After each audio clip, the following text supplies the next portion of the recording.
Sveiki, ir vėl mes kalbėsime apie mokytojus, apie mokytojo prestižą. Šiandien mes kalbamės su Mantvydu Jašinsku, lyros mokiniu, solinio dainavimo konkursų respublikinių ir tarptautinių konkursų laureatu. Ar sutikai mokytojas, kuris tau įsirėžė, kuris tau labai patiko? Aš turiu vieną labai gerą mokytoją šitais. Ir kodėl jis tau patiko? Viena iš priežasčių, kodėl patinka, nes tiesiog mane labai gerai supranta, kai žino, kai man tam tikrose srityse reikia pagalbos ar panašiai, kad jeigu nors biškį kažko nesuprantu, kad dar kartą, kad ir kiek kartų galim grįžti, kad bent jau suprasčiau, kad padėtų. Kaip tau atrodo apskritai apie mokytoją kalbant? Kada tavo nuomonė būtų geras mokytojas? Mes mėgstam sakyti mokytojo prestižas. Visų pirma, mokytojas turi labai gerai pastebėti, kaip pavyzdžiui, jeigu mokinys nenori galbūt pasisakyti mokytojai, kad jis pradėtų su mokiniu daugiau kalbėti, bendrauti, tada jam bus mažiau sunku pasisakyti ten kažkokias problemas. Aiškiai, dalykai išmano, moka bendrauti, suprasti mokinį ir kiekvienas mokytojas turbūt skirtingas yra. Ko gero. Kiekvienas mokytojas turi savo kaip ir gerų dalykų, kaip ir nelabai galbūt. Kurie patinka ar ne mokiniams, kaip ir kiekvienas iš mūsų. Tai Mantvydai, ačiū tau labai už tavo nuomonę. Ačiū. Anoj pusėj Dunojėlio pievelė žaliavo, grebė pulkas mergužėlių, grebdamos dainavo.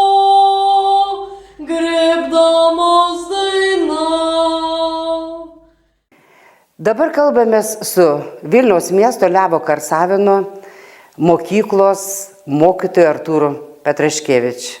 Jis yra muzikos mokytojas. Ir Artūrai, ar teko susitikti mokytojai ar mokytojus, kurie įsirėžė visam gyvenimui?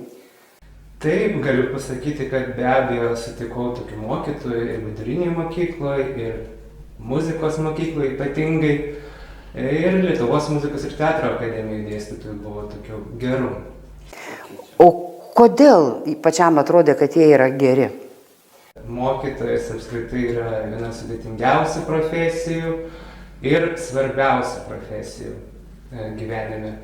Tai kodėl jie buvo geri? Todėl, kad jie ne tik bandė išaiškinti tam tikrus dalykus, bet ir bendravo, norėjo mane pažinti kaip asmenybę, padėdavo įvairiausiais klausimais, ne tik pedagoginė prasme.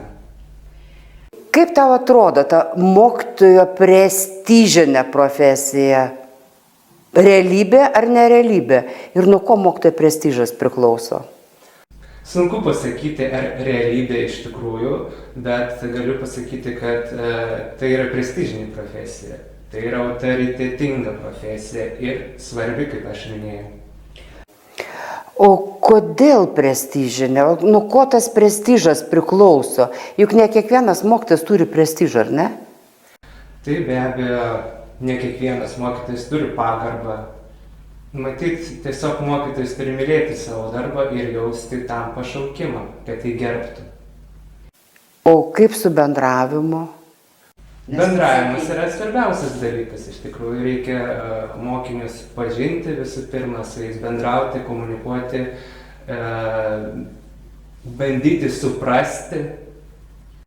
Ir ko gero būti geru specialistu. Taip. Tai ačiū ir sėkmės pedagoginiam darbe. Ačiū labai jums. Kalbamės su Kasparu Žilinsku, Vilniaus Kristoforo gimnazijos absolventu, kuris jau beveik yra Lietuvos muzikos ir teatro akademijos studentas, nes išlaikęs egzaminą Tai Kasparai, ar tu sutikai mokytoją, kuris tau įsirėžė visam gyvenimui?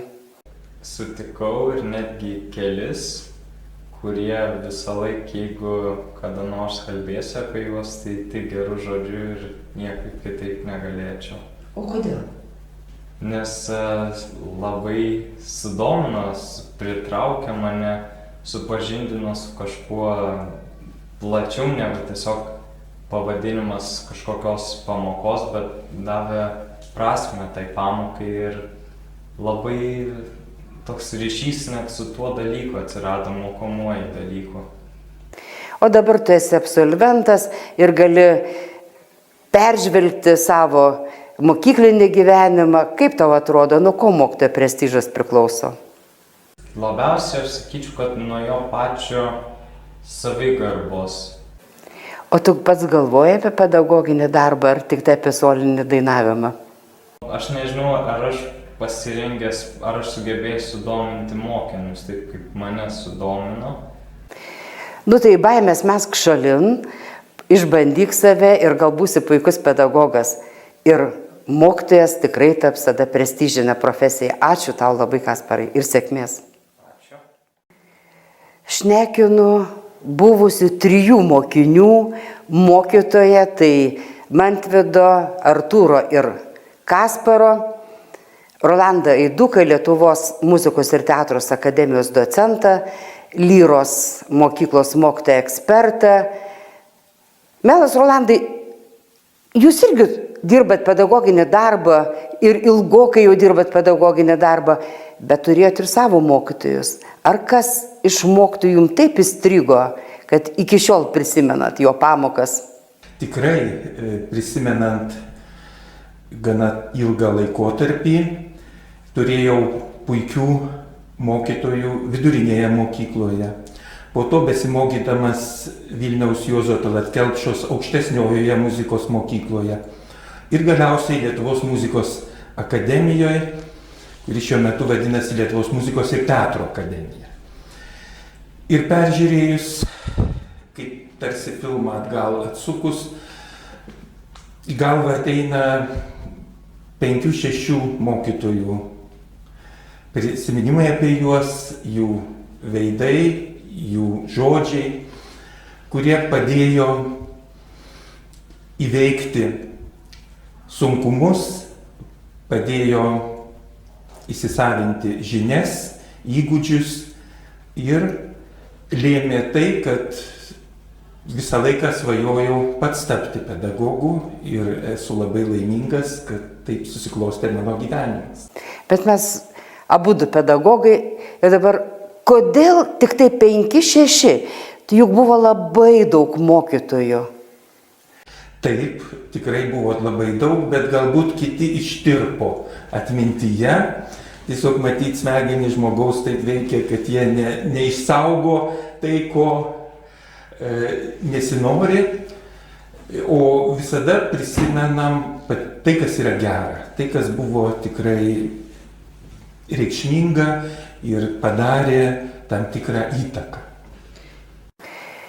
Labai kalbame apie mokytoją kaip prestižinę profesiją. Na ir buvo iškeltas toks lozungas, kad mokytojo profesija turi tapti prestižinė 25 metais. Kaip jums atrodo, nuo ko mokytojo prestižas priklauso? Labai priklauso nuo situacijos mokyklos kolektyve.